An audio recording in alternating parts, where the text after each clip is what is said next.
Hi, I'm Emily Parker, and last Tuesday, I found my entire life packed into boxes sitting on my front porch. It's only temporary, my mother-in-law, Margaret, had said, her tone dripping with condescension. Sarah needs a proper home for the baby. But I knew better. This was no temporary arrangement. The boxes were stacked neatly, each one labeled with Margaret's meticulous handwriting. Kitchen, clothes, personal items. 5 years of memories reduced to categories and set outside like yesterday's trash. My hand trembled as I reached for my favorite coffee mug, poorly wrapped in crumpled newspaper. Emily, don't make this harder than it has to be, Margaret said, leaning casually against the doorframe. Her arms were crossed, her expression firm. Behind her stood Sarah, my sister-in-law, with one hand resting on her barely there baby bump and the other tucked protectively over her chest. Her wide, innocent eyes held the practiced look of someone who always got her way. "This is my house," I said, my voice shaking but steady enough. "Daniel and I bought it together. We built this life together." Memories of painting walls, assembling furniture, and dreaming about our future flooded my mind. Margaret's lips pressed into a thin, tight smile. "Sarah's pregnancy is high risk," she explained as if I hadn't already heard it 100 times. "She needs to be near family, and this house is ideal for her. Single story, spacious, close to the hospital. You and Daniel can manage in the rental property for a little while." "The rental property?" I asked, my voice rising. "You mean that dilapidated duplex across town?" Margaret had spent years lamenting how much of a money pit it was. "It's been fixed up," Sarah chimed in, her voice sticky sweet. "Mom's had contractors there all week. It's cozy." Cozy. The word hit like a slap. I could barely contain my disbelief. 3 months ago, when Sarah had announced her pregnancy at a family dinner, Margaret's eyes lit up like it was the second coming. Since then, she'd used every excuse to center the world around Sarah and her unborn child. "Where's Daniel?" I demanded, peering past them into the house. My house, where movers bustled about, carrying in Sarah's furniture. Through the open door, I saw the coral nursery set she'd been gushing over just last week being hauled upstairs. "He's at work," Margaret replied smoothly, not meeting my eyes. "He agrees this is for the best." "Sarah's condition." "Stop," I cut in, my patience wearing thin. "Sarah's condition is a normal pregnancy. I'm a labor and delivery nurse, Margaret. I know what high risk looks like." Sarah's face clouded briefly before she burst into tears, right on cue. Margaret immediately wrapped her arms around her. "Emily," she hissed. "Do you see what you've done? The doctor said she can't handle stress like this."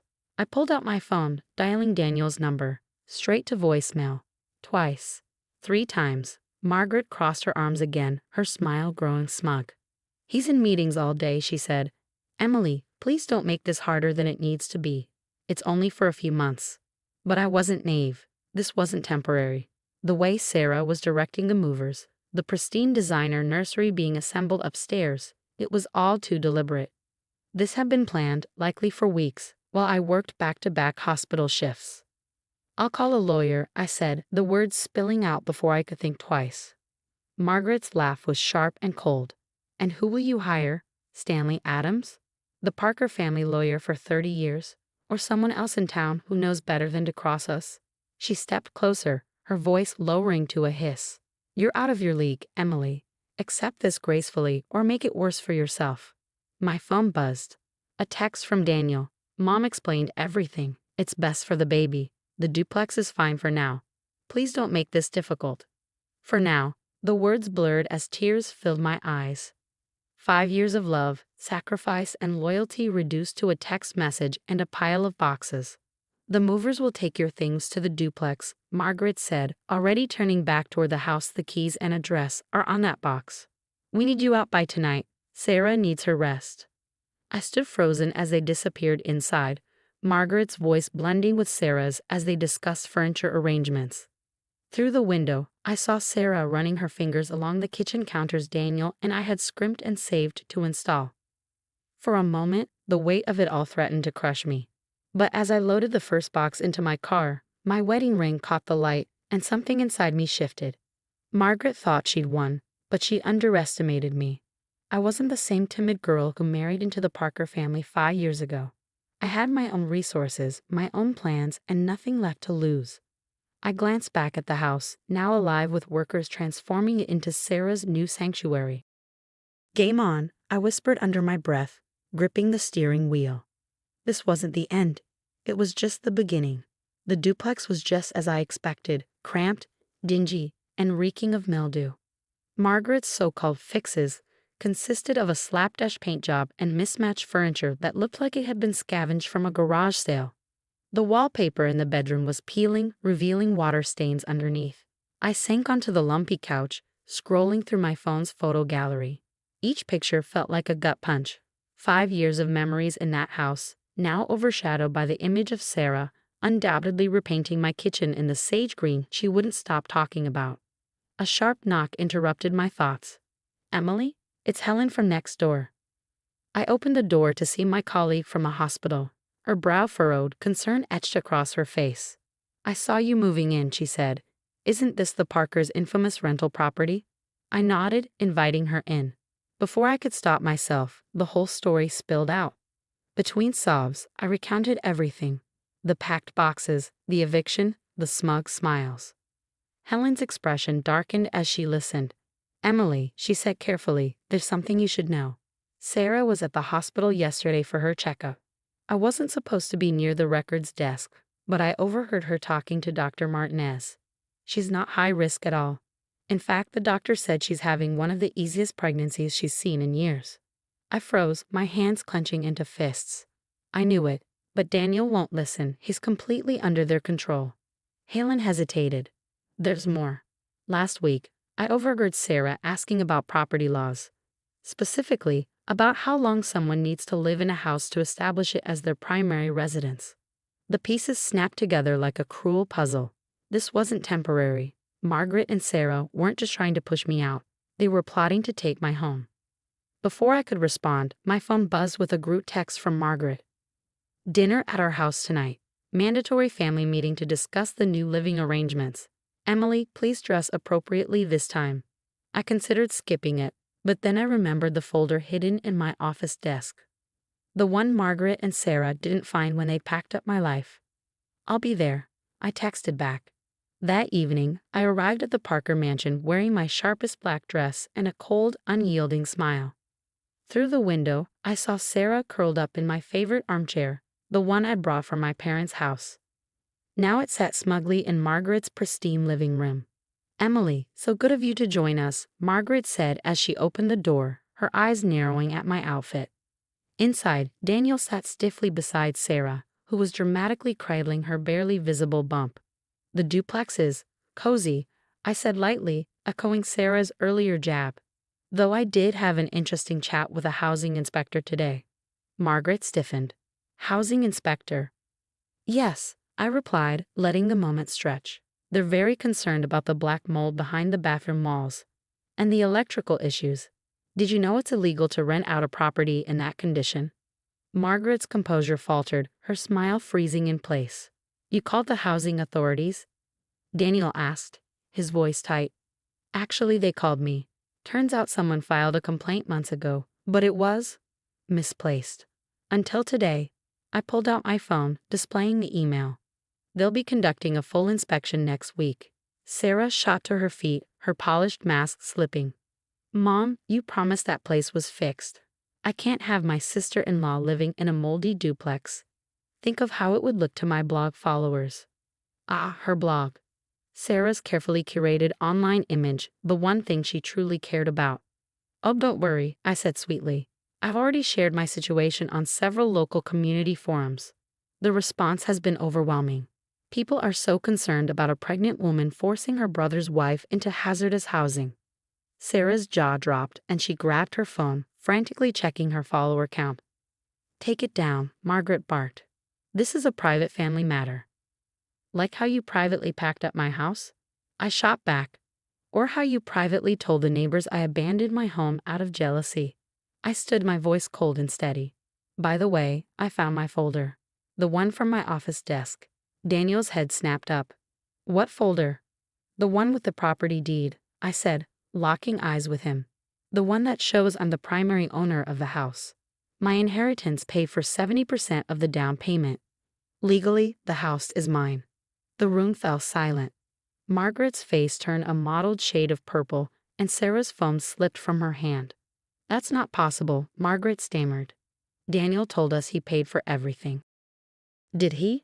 I turned to my husband, my voice sharp as a knife. Tell them, Daniel. Tell them how my grandmother's money made this possible. Tell them how you promised it would always be our home. Daniel's face crumbled, his guilt written plainly across it. I didn't think. No, you didn't think. None of you did.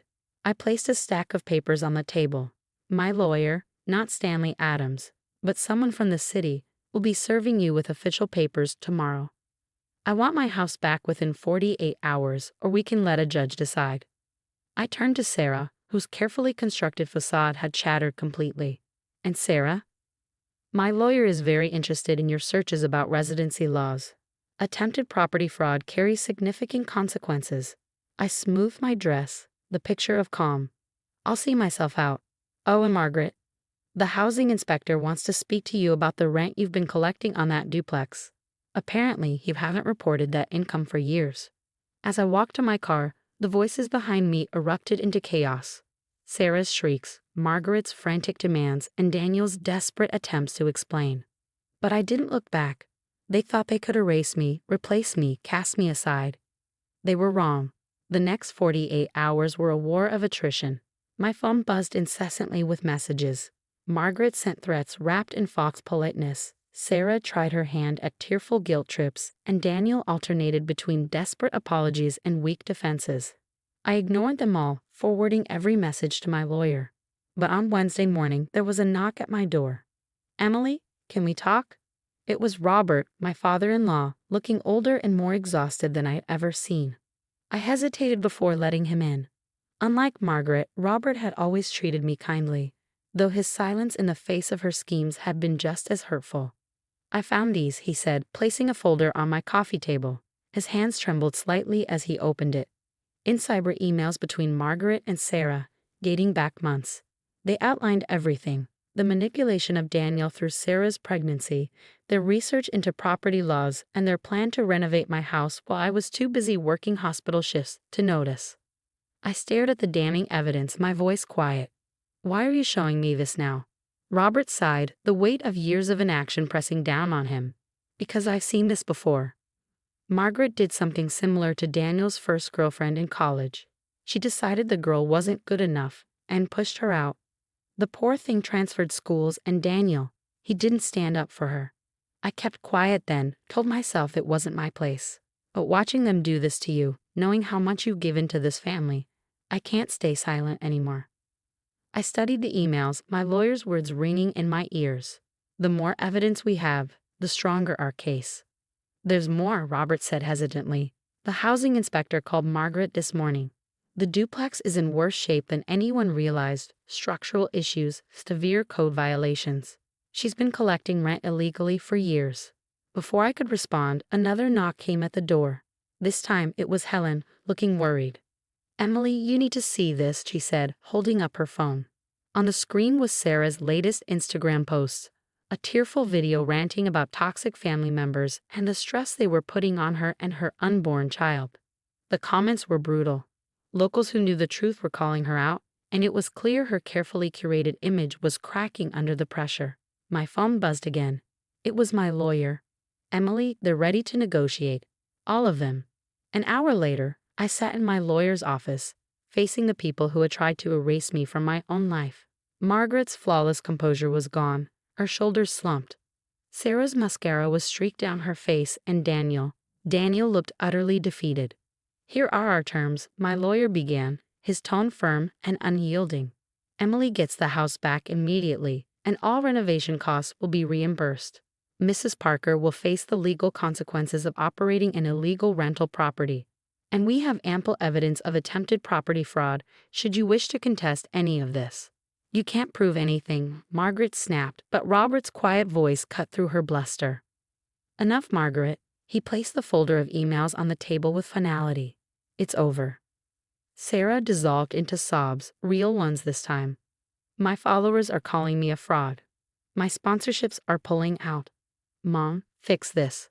But Margaret was staring at the emails, her face pale and drawn. "Robert, how could you?" "How could I?" he replied, his voice trembling with years of suppressed frustration.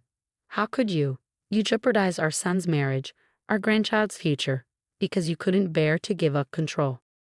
Daniel finally spoke, his voice hoarse and broken.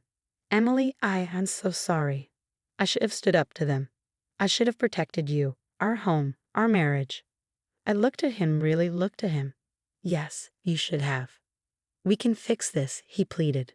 "Move back home, start over." But my lawyer cut in smoothly.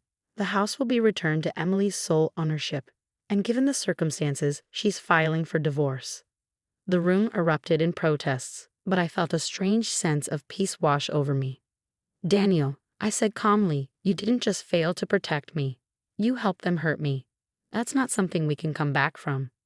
6 months later, I stood in my fully restored home, finally feeling like it was truly mine again.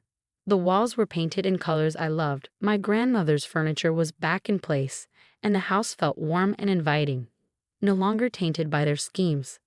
Sarah had moved out of state, her social media empire in ruins.